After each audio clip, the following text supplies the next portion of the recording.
Bonsoir. Bonsoir.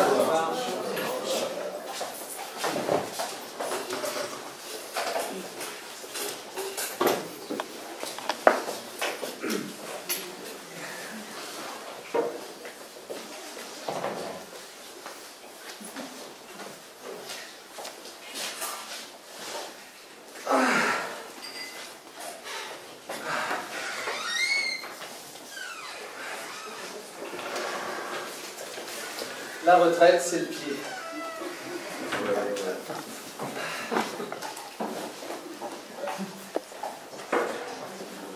Bonne santé.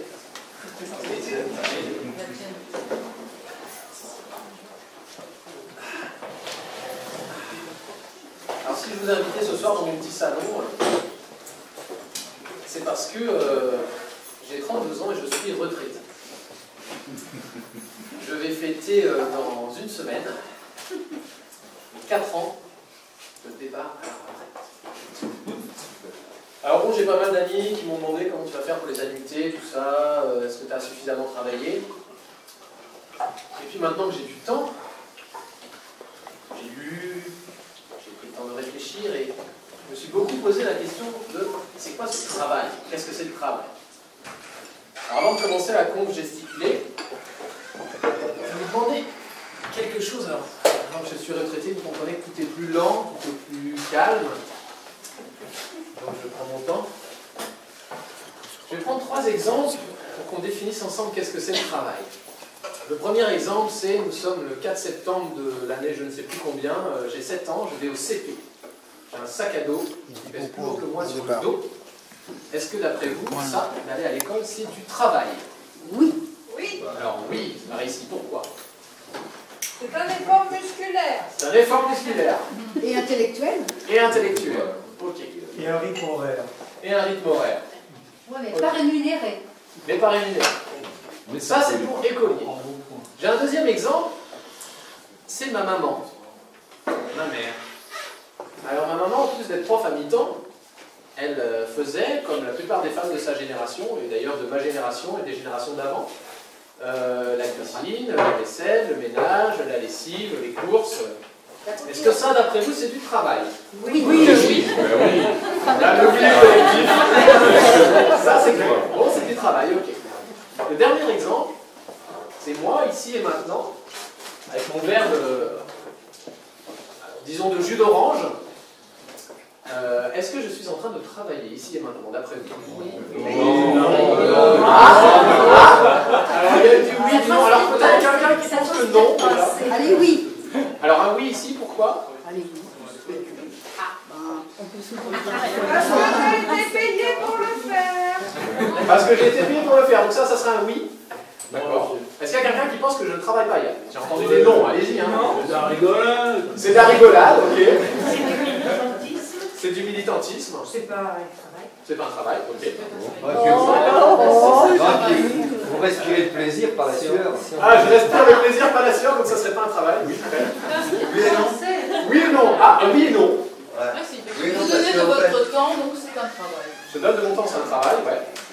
parce qu'en fait ça a été un travail de le mettre en œuvre et aujourd'hui c'est un résultat. Donc c'est un travail. Je propose qu'on reste à la citation de Fred pour cet aspect-là. Ma réponse, en fait, à ces 3 exemples, pour moi, c'est du travail. J'ai une définition du travail qui est assez large, je vous la donne. Pour moi, le travail, c'est tout effort réalisé dans le but d'apprendre quelque chose, comme un écolier ou une écolière, dans le but de produire quelque chose, de matériel ou d'immatériel, comme la production d'une conférence gesticulée, et ou de rendre service à quelqu'un, comme en faisant la cuisine. Donc ça, c'est une définition assez large du travail.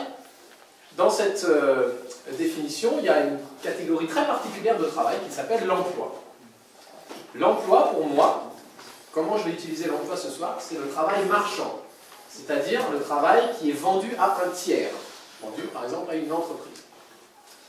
La seule différence concrète qu'il y a entre le travail et l'emploi, pour moi, c'est que dans un cas, il y a une convention, qu'on appelle la convention capitaliste, qui dit que dans un cas, ça mérite un salaire, et dans l'autre cas, c'est du travail gratuit.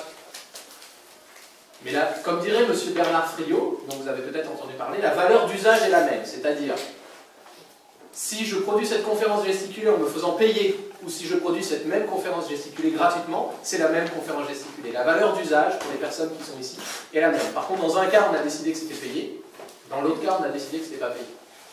Et ce qui est très drôle, dans les 3 exemples que j'ai donnés, ça fait à peu près 35 heures par semaine.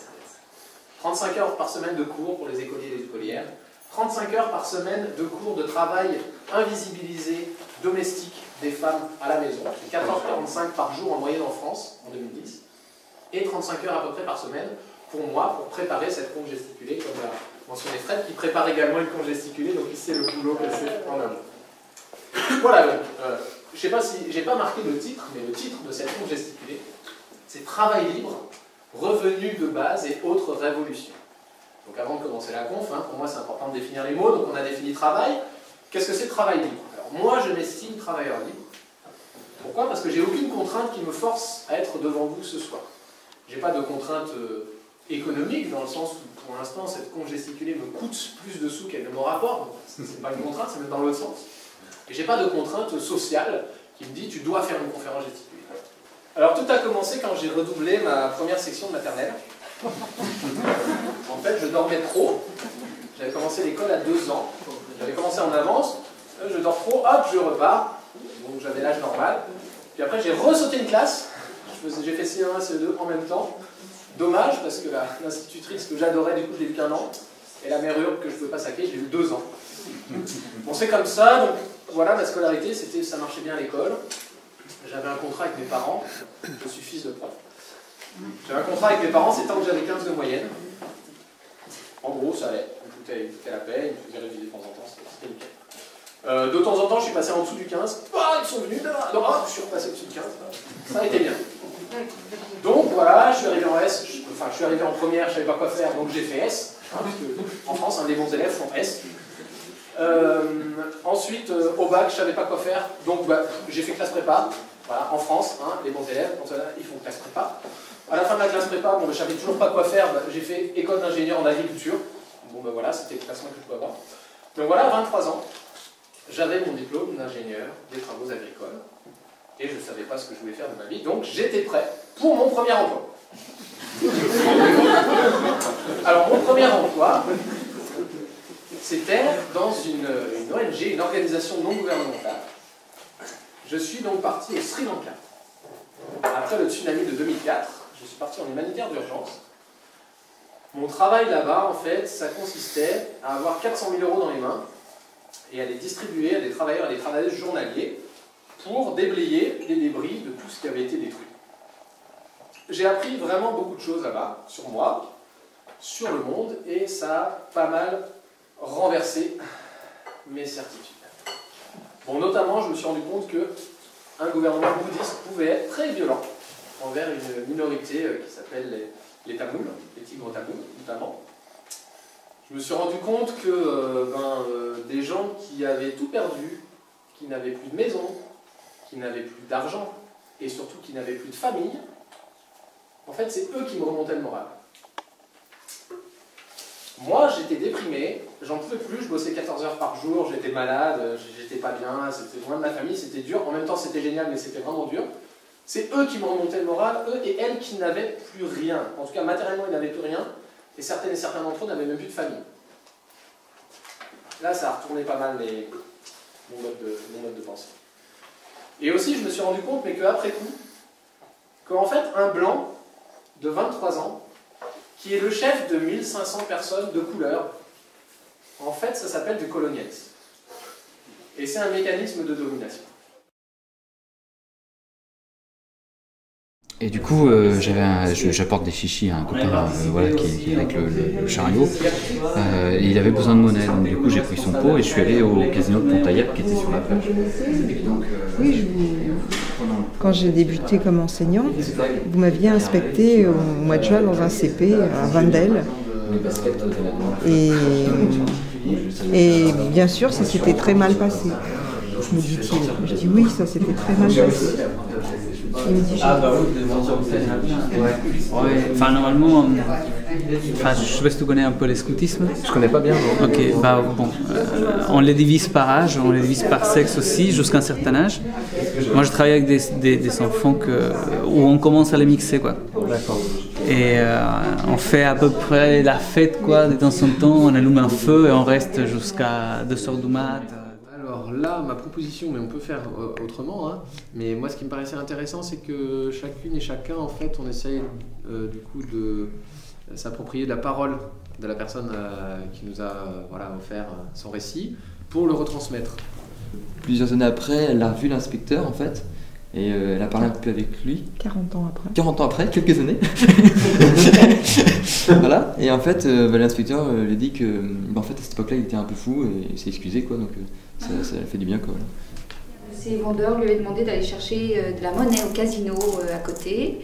Et malheureusement, il s'est fait arroser par une vague, ses pieds étaient trempés d'eau, il est rentré dans le casino et il s'est fait jeter, évidemment, par les dirigeants du casino parce que ses pieds étaient trempés. Alors Nathan est étudiant et